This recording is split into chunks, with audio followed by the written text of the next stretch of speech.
Our protagonist wakes up to find himself in the body of an absolute failure of a noble, Liam. The moment he realizes he's now stuck in a child's body, he completely loses it. His father, unimpressed by his outburst, scolds him for causing such a commotion. However, since he's in a rare good mood today, he simply tells Liam to sit down and try his best not to be a walking disappointment. Liam still can't wrap his head around what's happening, convinced this has to be some kind of dream he'll wake up from eventually. Before he can dwell on it too much, his personal maid enters the room to help him get dressed. Seizing the opportunity, Liam asks her a few questions and quickly learns that he's the fifth son of a count. As for the party yesterday, it was held to celebrate the birth of his brand new baby sister. Later that day, Liam strikes up a conversation with his older brother, Bruno, hoping to gather more intel on his current life situation. Through their chat, he discovers that Bruno is the fourth son of the Hamilton noble family, a lineage teetering on the brink of losing its noble status. Apparently, there's a rule in place to keep noble families from turning into entitled, self-important brats. It states that every noble lineage must achieve some kind of significant accomplishment within 3 generations. If they fail, they lose their noble standing and get demoted to commoner status.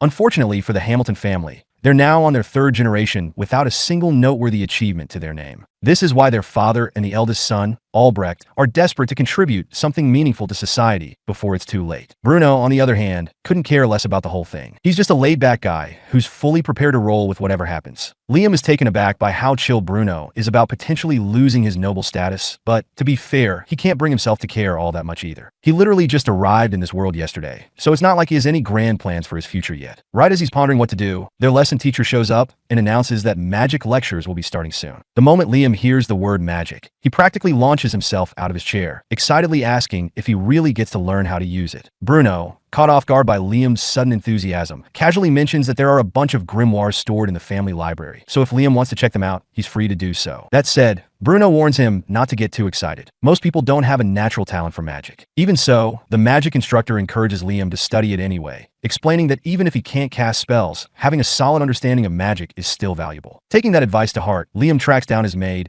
and asks her to show him where the grimoires are kept. She leads him to the mansion study, and Liam is blown away by the sheer amount of knowledge packed into this place. As he scans the shelves, he spots a book on basic fire magic and immediately grabs it. Following the instructions inside, Liam attempts his first spell, and to his amazement, he successfully conjures a small flame on the tip of his finger. Pulling that off on his first try is honestly pretty impressive. Excited, he rushes to his father's office to ask for permission to use the grimoire library. But since his father can't stand talking to him, he just waves Liam off and tells him he can do whatever he wants. That interaction was kind of a downer, but at the end of the day, what really matters is that Liam got the green light to use the grimoire library. So for the next few days, he throws himself into studying and mastering all the basic elemental spells. Eventually, he reaches the point where he can cast them from memory without even glancing at the grimoire, which is honestly pretty impressive. Bruno, who can't use magic at all, is completely floored by Liam's progress. He tells Liam that at this rate, he's definitely going to make a name for himself. That said, Bruno can't help but be a little suspicious of Liam's sudden dedication and asks if he's working this hard because he wants to be the next head of the family. If that's the case, he might end up in the crosshairs of their eldest brother. But Liam just shrugs. He couldn't care less about family politics. He's not aiming for power. He just thinks magic is awesome. Having mastered all the beginner spells, Liam decides it's time to move on to ice magic. But just as he's leaving the library, his father unexpectedly calls for him. His father, who couldn't have cared less about Liam just a few days ago, is suddenly all over him after hearing about his magic talent. Now that Liam might actually be useful, the Count demands a demonstration. Liam obliges, casting magic effortlessly without even cracking open a grimoire. The Count is overjoyed. He might have just found the key to securing their family's noble status. From this point forward,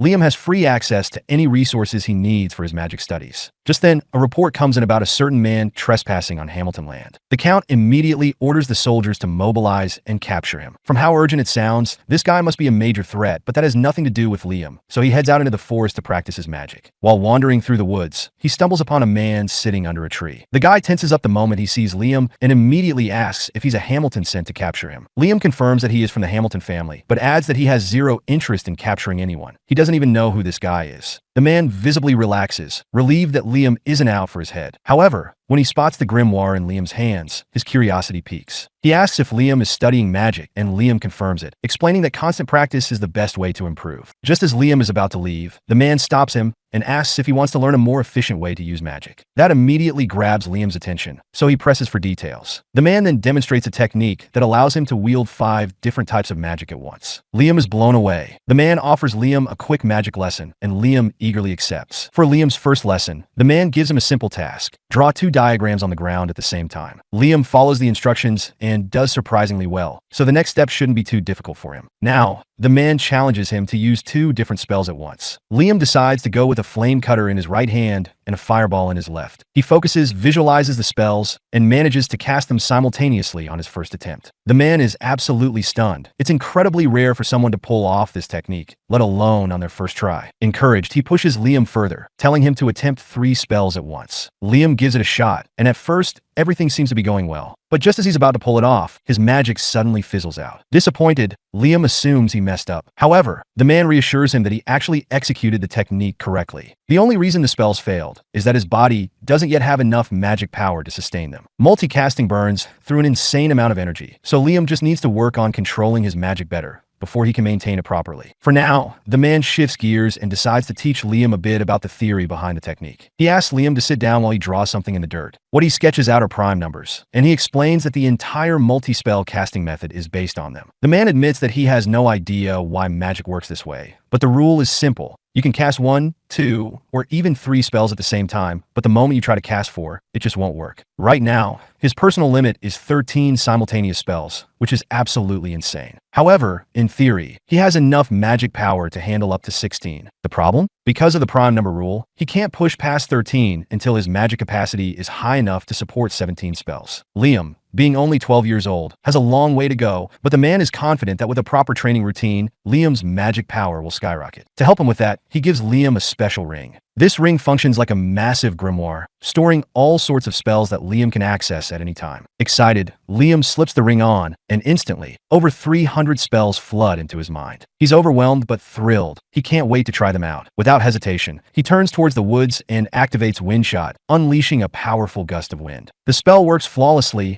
and Liam is ecstatic. He turns back to the man to thank him, but the guy is nowhere to be seen. Just then, Liam's mate arrives, scolding him for wandering around the woods alone. Apparently, there's a suspicious man on the loose, so she warns him to be careful about talking to strangers. But that aside, she's actually here to deliver something. His father wants him to have a specific grimoire. She hands over the book and heads back to the mansion. The moment she leaves, the man suddenly reappears behind Liam. Confused, Liam asks where he disappeared to just a second ago. The man explains that he never actually left. He was just using invisibility magic to stay hidden, since he absolutely cannot be caught here. That aside, he finds the grimoire Liam just received pretty interesting, so he offers to show Liam a neat little trick. He instructs Liam to open the book and try summoning a spirit while still wearing the ring. Curious, Liam does as he's told and summons a fire spirit, only for it to be instantly absorbed into the ring. Intrigued, he repeats the process with all the other elemental spirits, storing them for later use. By the time he's finished, he turns around to speak to the man again, but this time, he's truly gone. And Liam knows he won't be coming back. Before leaving, the man scribbled a message in the dirt.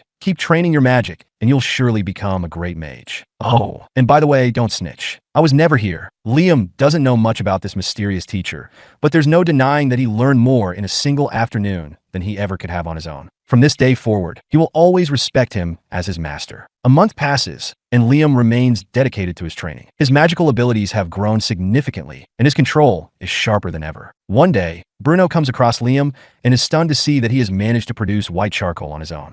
Unlike regular charcoal, white charcoal burns at a much higher temperature, produces no smoke, and is incredibly useful for alchemy and metallurgy. However, making it requires a specialized furnace and extreme precision. Yet Liam somehow created a whole pile of it using only magic. Bruno then spots a bag full of lecro crystals, which are rare crystals that restore spent magic power. He asks if Liam made those too, and Liam confirms it. Though it took some trial and error, he eventually mastered the technique, which requires casting 5 different types of magic at the same time. Seeing how talented Liam is, Bruno feels reassured that his little brother will be just fine on his own. He then drops a bombshell. He's getting married soon and won't be around anymore. Liam, caught completely off guard, asks why he's only hearing about this now. Bruno explains that he's marrying into a low-ranking noble family. They have less money than the Hamiltons, but he'll have more freedom there, which suits him just fine. Liam isn't sure how to feel about this, but he congratulates Bruno regardless. Before parting ways, Bruno gives Liam a piece of advice. He reveals that their father had always wanted a daughter, hoping to marry her off to the royal family to secure the Hamilton status. However, when Liam was born as a boy, their father immediately deemed him a failure and decided to try again for a daughter. In the meantime, their father grew increasingly desperate about the Hamilton family's declining status. In a last-ditch effort to secure an achievement, he deployed a 1,000-man force to slay a legendary monster that had been sealed away deep in the forest. The mission was an unmitigated disaster. More than 90% of the soldiers perished, and the creature remained undefeated. However, Bruno thinks the Hamilton family is cooked beyond saving and advises Liam to start considering ways to live independently. Taking Bruno's advice to heart, Liam begins selling his white charcoal to earn his own money. Since it's a valuable resource, it fetches a decent price. But he quickly realizes that if he wants to be truly self-sufficient, he'll need a more profitable product. While wandering through town, Liam decides to take a break at a noodle shop and orders a bowl of ramen. The moment he takes a bite, he's blown away by the taste. Judging by the crowd, he isn't the only one who loves it. However, all the noodles in town are made fresh daily, and since they don't last long, preparing them is a constant hassle. This gives Liam an idea for a game-changing invention. After some careful experimentation, Liam heads to the kitchen, where his maid and the head chef are preparing dinner. He presents them with a strange, compact block of noodles and instructs them to pour hot water over it. The moment they do, the block transforms into a steaming, flavorful bowl of ramen. Liam explains that he used his elemental spirits to cook and dehydrate the noodles, allowing them to last far longer while remaining quick and easy to prepare. Convinced that this innovation will take the market by storm, he excitedly rushes to the merchant guild to strike a deal. Unfortunately, he's met with instant rejection. The merchant informs him that, as the fifth son of the Hamilton family, he legally cannot sell original products without written permission from either his father or eldest brother. Liam immediately knows that getting permission is out of the question, especially without handing over all potential profits in the process. Sure enough, when he returns home, he learns that Albrevet himself was the one who instructed the merchant guild to block Liam's request. His arrogant older brother can't stand the idea that his insignificant younger sibling is proving to be more competent and successful than him. However, while Liam remains oblivious to his brother's grudge, he's dead set on selling his products. If playing by the rules won't work, then he'll just have to bend them a little. His first step is to load a large stockpile of his products into an item box, a storage space he created using the ring from his mysterious teacher. Once that's done, he moves on to the real game changer, casting summoning magic. But this time, instead of calling forth a spirit, Liam attempts to summon himself. At first, it seems like a simple teleportation spell, but what actually happens shocks him. Instead of transporting his body, the spell creates a perfect clone of himself. Not only does this mean Liam can be in two places at once, but he can now send his duplicate to a neighboring land where the Hamilton family's rules don't apply. If he isn't allowed to sell his products here, then he'll just sell them somewhere else. Liam's clone begins making sales and regularly updates him with reports on his growing profits. At this rate, he might actually be able to achieve true independence. When he isn't busy selling, Liam uses his clone for combat training, and after relentless practice, he finally manages to perfect his control over the magic missile spell. He's pretty pleased with himself until he suddenly senses movement nearby. Realizing someone is approaching, he immediately dispels his clone and turns to see who it is. To his surprise and irritation, it's Albrevet. Albrevet wastes no time on pleasantries and gets straight to the point. He wants to know what Liam's future plans are. Liam knows exactly why he's asking. Albrevet is trying to gauge whether or not Liam is a threat to his position as heir to the Hamilton family. But Liam has zero interest in the family's internal power struggles, so he truthfully tells Albrevet that his goal is to become independent. Hearing this, Albrevet visibly relaxes. Albrevet even offers to put in a good word for him, so he can join the Hunters Guild. Later that day, Liam makes his way to the Hunters Guild, but the moment he steps inside, every pair of eyes locks onto him. The seasoned hunters size him up in an instant, and it's clear from their expressions that they think a kid like him has no business being here.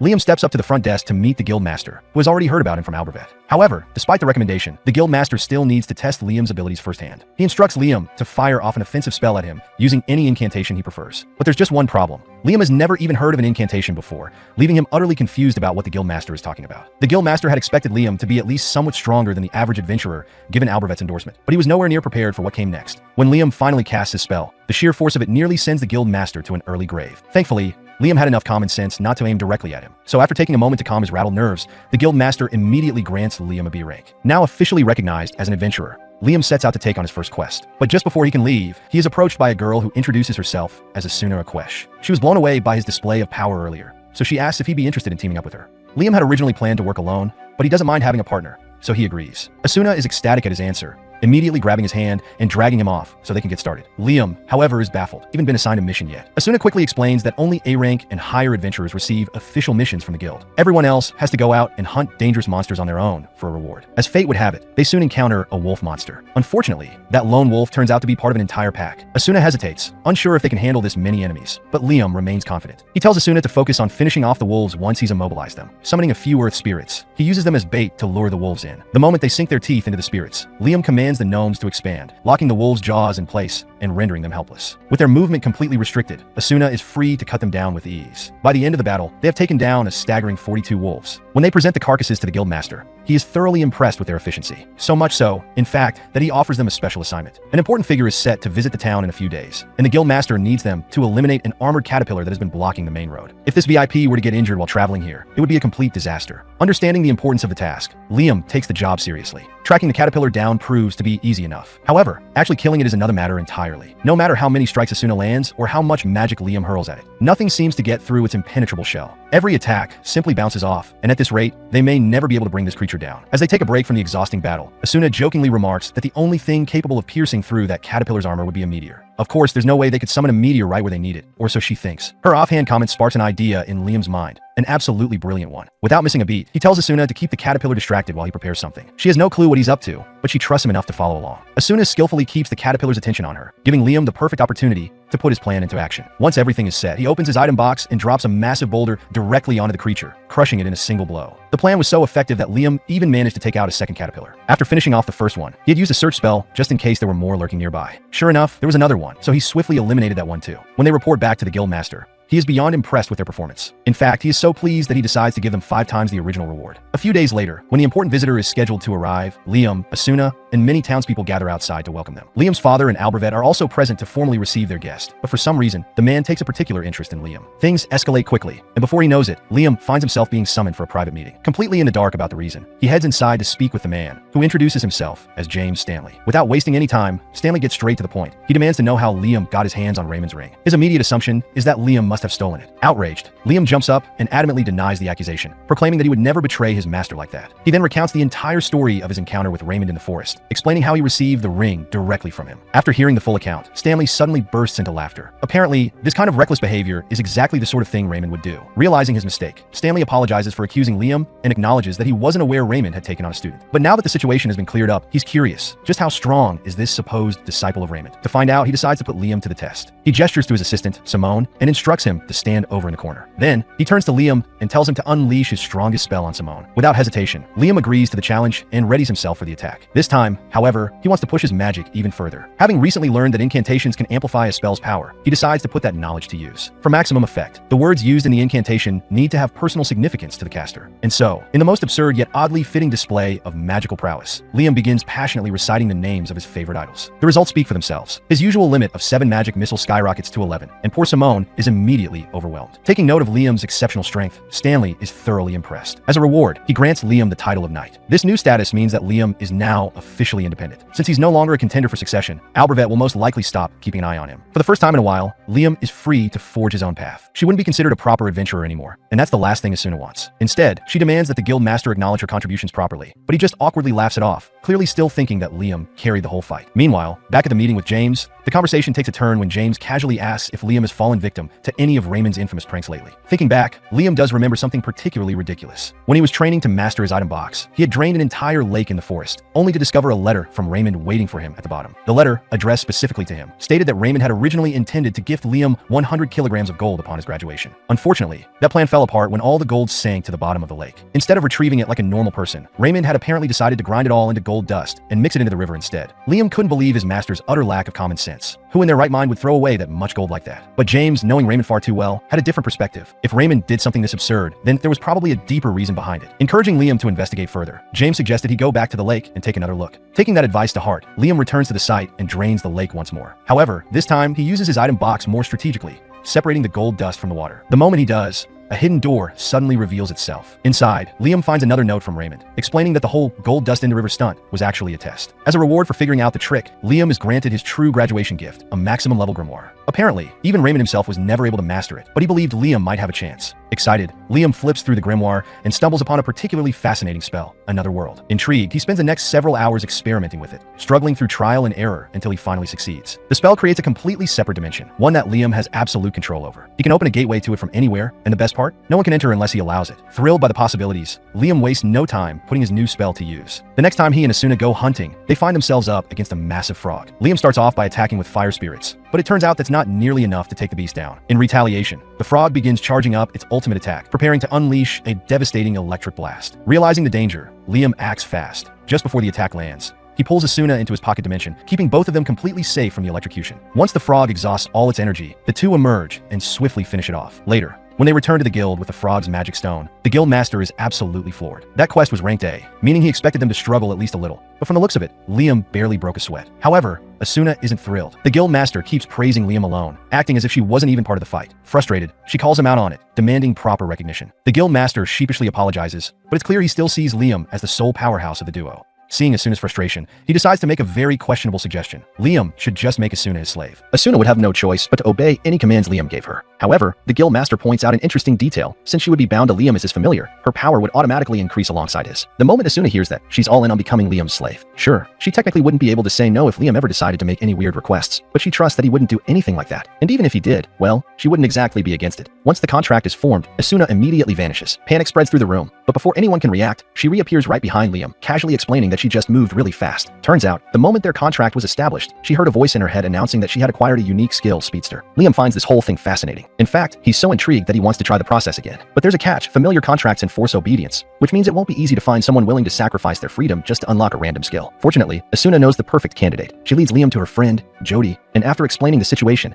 Jody, who has literally nothing better to do, agrees without hesitation. Once the contract is complete, everyone eagerly asks if she gained a unique skill as well. Instead of answering, Jody silently walks out of the guild. A few moments later, she returns holding 2 sandwiches. Without a word, she hands one to a man nursing a broken hand. The second he takes a bite, his injury instantly heals. Jody finally reveals her ability. It turns out that her unique skill allows her to heal others through the food she prepares. Several days later, Liam meets with James again. This time, James has some unexpected news. Princess Scarlet is coming to visit. Liam is completely confused. Why would a princess bother making a trip just for him? James reminds him that Liam did complete an A-rank quest, can simultaneously cast 11 spells, and can grant people unique skills just by making them his familiars. The princess is particularly eager to witness these powers firsthand, specifically by having Liam showcase what his slaves can do. Liam immediately refuses. James is baffled. Turning down a request from the queen herself is borderline insane. But Liam doesn't care. Jody and Asuna might be his familiars, but to him, they're also his friends, and he refuses to treat them like circus animals for someone's entertainment. James quickly realizes that Liam isn't going to change his mind, so with a sigh, he dismisses him. As soon as Liam is gone, however, an unexpected twist is revealed. The maid who had been quietly serving them this entire time was actually the princess herself in disguise. James quickly apologizes to the princess for Liam's outright refusal, expecting her to be upset, but instead of anger, Scarlet seems intrigued. The next day, Liam is summoned to meet Princess Scarlet in person. This time, there are no disguises, no secret maid personas, just the princess herself. That means Liam will need to choose his words very carefully. Upon arriving at the palace, Liam steps forward and kneels before her, but Scarlet doesn't care much for formalities. She orders a seat to be brought for him and wastes no time getting straight to the point. She begins by mentioning how she's heard about his accomplishments, defeating both an armored caterpillar and a giant frog. What impresses her most, however, is the fact that he managed to take down the frog without relying on any high-level magic. No one has ever done that before. But while Liam's combat skills are certainly impressive, Scarlet is far more interested in something else: his familiars. She requests that he demonstrate their abilities. Liam immediately realizes what's happening. She's trying to use her royal authority to pressure him into compliance. But even with a noble's direct command looming over him, he refuses. Scarlet's gaze sharpens as she asks him if he truly intends to defy a direct request from a noble. Liam knows full well that saying no could come with serious consequences, but despite the risk, he holds firm. No matter what happens, he won't parade his friends around like trained animals for someone's amusement. He braces himself for Scarlet's inevitable wrath. Instead, she bursts into laughter. She's never met someone like him before, someone who refuses to compromise their values, even when facing higher authority. She finds it hilarious and admirable, and because of that, she decides he deserves a reward. From this moment forward, she declares, Liam will hold the title of Baron. Liam immediately panics. He doesn't think he's done anything worthy of such an honor, but Scarlet has taken a liking to him, and as the princess, she can do whatever she wants. With this, Liam's family won't lose their noble status, but that's not all she wants to give him. She presents him with a familiar contract grimoire. Unlike his reaction to the whole Baron thing, Liam is ecstatic about the grimoire. This is way more exciting. He thanks Scarlet profusely before heading off to practice with his new spellbook. A little while later, Liam is deep in the forest, flipping through the grimoire. However, there's a catch. Until he fully masters the book, any contracts he forms will only be temporary. While Liam is still practicing, he suddenly notices Bruno approaching him. His first reaction is pure surprise. Bruno got married and moved out a while ago. so seeing him here is completely unexpected. Curious, Liam asks why he's come all this way. Bruno shrugs, admitting he doesn't have any particular reason. He just wanted to hang out with his little brother for a bit. Well, that and to personally congratulate Liam on his new title, since becoming a baron is no small achievement. He casually mentions that Liam now technically outranks their father, which only confuses Liam. Their father is a count, and he's just a baron. How could he possibly rank higher? Bruno then explains that in this country, nobles are divided into two groups, those who inherit their titles and those who earn them through personal achievement. Later, as he's strolling through the halls, he runs into Albervet and casually greets him. Albervet completely ignores him. Liam watches him walk away, scratching his head in confusion. What's his problem? Meanwhile, Albervet is seething. He cannot believe his idiot little brother is suddenly overshadowing him. As he stalks through the halls, he overhears a couple of maids chatting about how amazing Liam is and how much he's accomplished. That's the last straw. He storms over and snaps at them, demanding to know why they're so impressed with Liam. If they think Liam is so wonderful, maybe they should quit their jobs and go work for him instead. The maids immediately realize what's happening. Albervet is jealous. They quickly apologize to avoid further angering him, but Albervet isn't done. He glares at them and demands to know if they think Liam is better than him. The answer? Painfully obvious. One brother is a magic prodigy who earned a noble title at just 12 years old. The next day, Liam meets up with Asuna and Jody in town. The three of them seem to have gained quite the reputation, though not necessarily for their achievements. It's mostly because Asuna and Jody are ridiculously pretty. As a result, nearly every guy in the crowd is glaring daggers at Liam, silently cursing his existence out of sheer jealousy. Ignoring the hostility, Liam gets to the point. He wants the three of them to form an official party. Of course, he doesn't want to pressure them into anything, so he asks if they're on board. Neither Asuna nor Jody has any reason to turn him down, so they agree without hesitation. Later that day, the newly formed party heads into the forest for a mission. Jody expertly draws her bow and fires an arrow straight into a wolf's neck, severely weakening it. Taking advantage of the opening, Asuna charges forward and swiftly finishes it off with her sword. Liam watches her with approval, noting that she's gotten even faster ever since becoming his familiar. And speaking of improvements, Jody quickly realizes something pretty major. Her old lady vision is completely gone, all thanks to the contract reverting her back into a kid. Liam raises an eyebrow and asks if having better eyesight is always a good thing. Jody immediately scoffs at the question. Of course, she would never complain about improved vision, especially as an archer. Hearing that, Liam casually raises his hand and casts an enhancement spell on Jody's eyes, further boosting her sight and allowing her to see farther than ever before. Asuna watches this and, intrigued, asks Liam what he just did. Liam shrugs and explains it was just a basic enhancement spell designed to improve Jody's eyesight. Asuna thinks that sounds awesome and immediately asks Liam to enhance her too. But Liam hesitates. Sure, he could technically enhance Asuna's combat ability, but that would come with a huge risk. If she suddenly gained too much power, there's a good chance her bones would snap under the pressure. However, something like better vision has no real drawbacks. Jody, now sporting 20/20 sniper vision, is absolutely loving her upgrade. With her enhanced sight, she can snipe anything that falls within her bow's range. And it's all thanks to Liam, so she's incredibly grateful. After a long day of hunting, the group returns to the guild, expecting to unwind. Instead, they walk into absolute chaos. Shocked, Liam immediately asks what happened, and they are informed that Albervet caused a massive disaster. He broke the forest seal. Liam freezes. There's only one reason Albervet would have done something that reckless. Jealousy. Liam immediately understands what happened. Albervet must have tried to defeat the monster sealed in the forest in a desperate attempt to prove himself. Feeling responsible, Liam takes off running toward the forest, determined to assess the damage. When he and the others arrive, the reality of the situation hits them like a brick wall. It's far worse than they imagined. Dozens of soldiers lay wounded. Many more have already died. Liam's stomach churns. Then, his eyes land on Albervet, collapsed on the ground, injured. Without hesitation, Liam rushes over to check on him. But before he can say a word, Albervet suddenly snaps awake, wildly screaming that he hasn't lost yet. Whack. The guildmaster smacks Albervet over the head with a stick. Liam just stares. The guildmaster sighs. The last thing they need right now is a delusional, insecure noble running around making things even worse. Once Albervet is dragged away, the guildmaster approaches Liam and tells him he's glad he came. Asuna, still trying to piece together what's going on, asks for an explanation. The guildmaster's face darkens as he explains. The dragon fiend Raiden was once sealed away in these very woods, all thanks to the efforts of Liam's great-grandfather. But Albervet, in his stupid attempt to kill Raiden and prove himself, ended up undoing the seal. And now, Raiden is loose. The guildmaster reassures them that they know how to reseal the beast, and he's already gathered all the necessary people to do it. However, there's one major problem standing in their way. Raiden's children.